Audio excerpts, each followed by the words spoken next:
Students, welcome to our YouTube channel commerce with Kanaujia ma'am. Students, आज का जो हमारा टॉपिक है वो है liabilities of a company secretary. कि कंपनी सेक्रेटरी की क्या क्या लाइबिलिटीज़ बनती हैं, क्या क्या उत्तरदायित्व बनते हैं अपनी कंपनीज़ के रिगार्डिंग। तो देखिए, चलिए स्टूडेंट पढ़ते हैं। The secretary of a company must be careful and prudent in the discharge of his duty and must do all those acts which a person of his intelligence and experience would do in the prevalent circumstances। देखिए, जो company का secretary है उसको जो duty दी गई है वो अपनी ड्यूटी को अच्छी तरह से परफॉर्म करे। ये सब कुछ जो अपने इंटेलिजेंट और एक्सपीरियंस को यूज़ करके वो सब चीज़ें सर्कमस्टांसिस के अंदर करनी चाहिए उसको, डिस्चार्ज ऑफ ड्यूटीज़। ठीक है, if the secretary perform his duties well he has not liability. अगर देखो, जो हमने ड्यूटी प्रीवियस अपनी वीडियो में पढ़ी हैं, अगर वो सारी ड्यूटी उसने अच्छी तरीके से करता है वो, तो उसके लिए कोई लाइबिलिटी नहीं बचती। ठीक है, but if he makes a default in performance of his duties, is negligent, irresponsible or corrupt, or act beyond the scope of his authority, then he is liable for his action। यानी देखिए, अगर company के secretary ने अपनी duty perform करने में default किया, performance में अपनी ड्यूटी में नेग्लिजेंस किया, लापरवाही बरती, इररिस्पॉन्सिबल ऑफ करप्ट यानी वो करप्ट पाया गया, ठीक है, और इरिस्पॉन्सिबल पाया गया, अपनी अथॉरिटी, जितना उसको अथॉरिटी दी हुई थी। देखिए, कोई काम करवाने के लिए सामने से पर्सन काम तो देता ही है, प्लस में अथॉरिटी भी देता है। तो कंपनी ने जितनी उसको अथॉरिटी या पावर दी हुई थी, उस पावर से आगे जाके अगर वो कोई काम करता है, वो लिमिट को क्रॉस करके कोई काम करता है, तो वो अपने एक्शन के लिए लिएबल होता है, उत्तरदायित्व होता है उसका, बन जाता है। Secretary's liabilities are discussed in what follows. देखिए, फर्स्ट है लाइबिलिटी फॉर नेग्लिजेंस। अगर वो कोई लापरवाही करता है अपने काम में तो उसकी क्या लाइबिलिटी बनती है, क्या उसको मतलब उस लाइबिलिटी मतलब क्या चुकाना पड़ेगा, क्या होगा उसके साथ। तो देखिए, आगे स्टूडेंट पढ़ते हैं। The secretary of a company is expected to perform his duty with honesty. अपनी ड्यूटी ऑनेस्टी से करनी चाहिए, डिलीजेंस से करनी चाहिए, केयर से करनी चाहिए, इंटेलिजेंस के साथ करनी चाहिए, और पार्शियलिटी नहीं रखनी चाहिए, इम्पार्शियल होकर काम करना चाहिए। ठीक है, in case he wilfully and knowingly misuse his position and acts negligently और carelessly and the company is put to any loss because of his action. कि देखिए, जानते हुए उसकी इच्छा के अनुसार वो अपनी पोजीशन का मिसयूज़ करे और लापरवाही बरते, काम ढंग से ना करे, तो अगर कंपनी को उससे कोई लॉस होता है, तो अगर उसके कोई एक्शन से कंपनी को लॉस होता है तो क्या होगा। तो उसके एक्शन से कोई लॉस होता है, he shall be liable for this action provided in the company's article.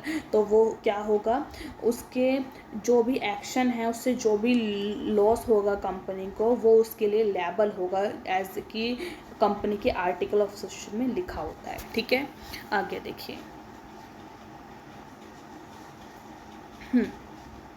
In case it is provided in the company's articles that the companies would be responsible for any liability arising for the company because of negligence, default, carelessness or non-performance of any contract on the part of the secretary, it would be a void provision। देखिए, अगर ये company की article के अंदर ये provision है that the company would be responsible for any liability, कि company ही responsible होगी जो भी लाइबिलिटीज़ हैं कंपनी सेक्रेटरी के नेग्लिजेंस से आती है, डिफ़ॉल्ट से आती है, केयरलेस, तो ये एक वॉइड प्रोविज़न है, गलत प्रोविज़न है, वो आगे जाकर वैलिड नहीं है, एक वॉइड प्रोविज़न है। But if the secretary can prove that the changes levelled against him are false. लेकिन सेक्रेटरी अगर प्रूव कर देगा कि जो मेरे ऊपर एलिगेशन लगाए गए हैं वो सब झूठे हैं, फॉल्स हैं, and that he is not guilty of any default, और इसके लिए वो कोई गिल्टी नहीं है, मतलब कि उसने कुछ काम नहीं किया है ऐसा। ठीक है, गिल्टी नहीं पाया गया है वो। The company shall be liable for any damages arising therefor. फिर कंपनी लिएबल होगी उसके लिए, ठीक है, जो भी डैमेज होगी। आगे देखिए, liability for not sending documents.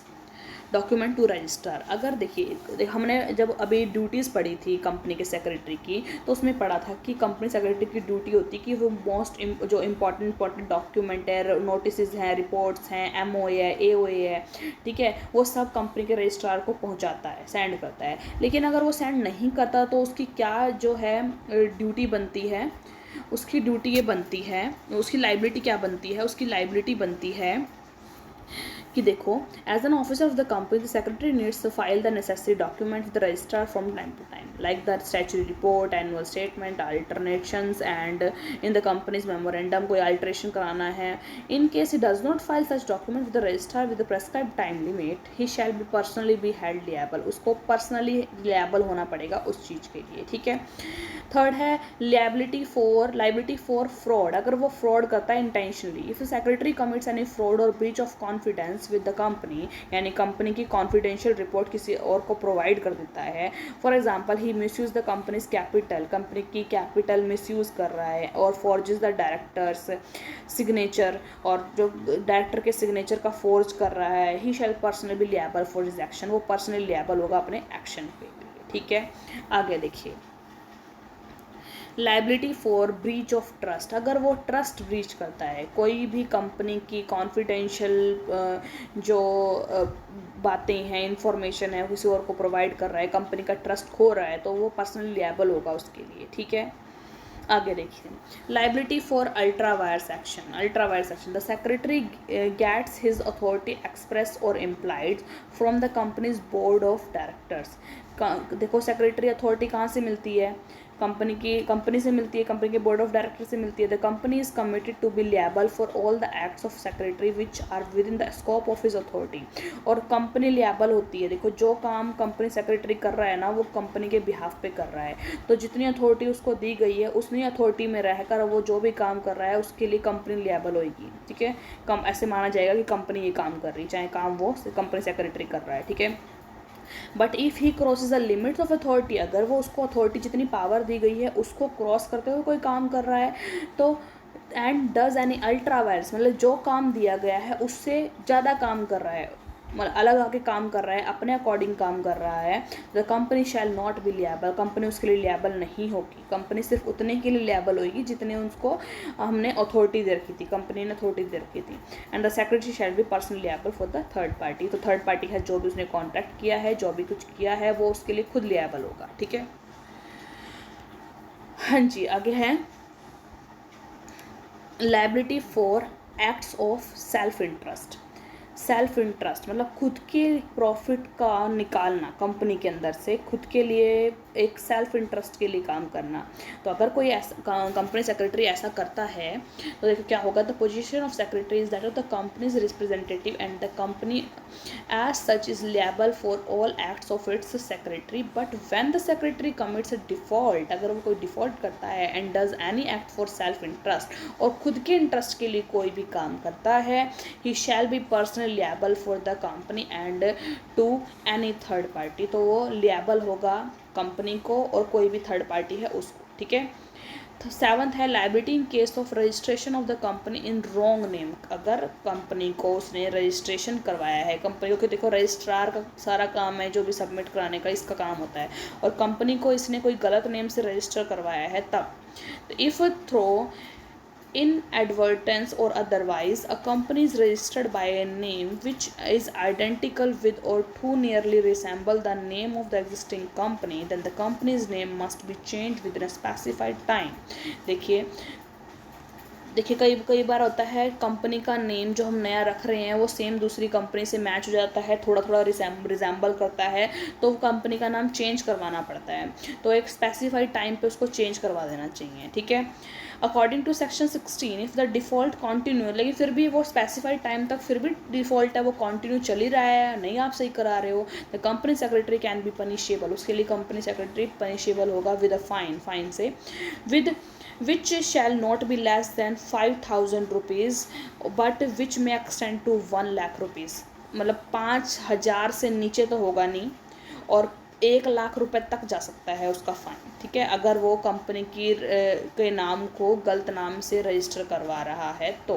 एक बार गलती हो गई तो कोई बात नहीं, वो आप स्पेसिफाइड टाइम लिमिट होता है, उसमें आपको दोबारा सही करवा सकते हैं। अगर आप स्पेसिफाइड टाइम लिमिट तक आप नहीं सही करवा रहे हो तो आपको पनिशमेंट दी जाएगी, कंपनी सेक्रेटरी को पनिशमेंट दी जाएगी कि 5,000 रुपये तक हो सकती है वो, मैक्सिमम मिनिमम 5 होगी 5,000 और मैक्सिमम 1 लाख तक जा सकती है, ठीक है।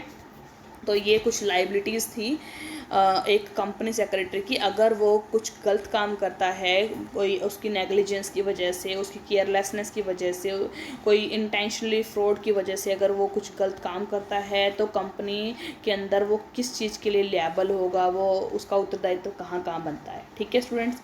ये कुछ थी liabilities of company secretary. I hope student you like this video and this video is helpful for you. अगर आपको अच्छी लगी है तो प्लीज़ अपने फ्रेंड्स के साथ शेयर करें इस वीडियो को, और ज़्यादा से ज़्यादा लाइक करें, कमेंट्स करें, और ज़्यादा से ज़्यादा मेरे चैनल को सब्सक्राइब करें और बेल आइकन को भी प्रेस करें मेरी फर्दर नोटिफिकेशन के लिए, ठीक है स्टूडेंट्स। Thank you students.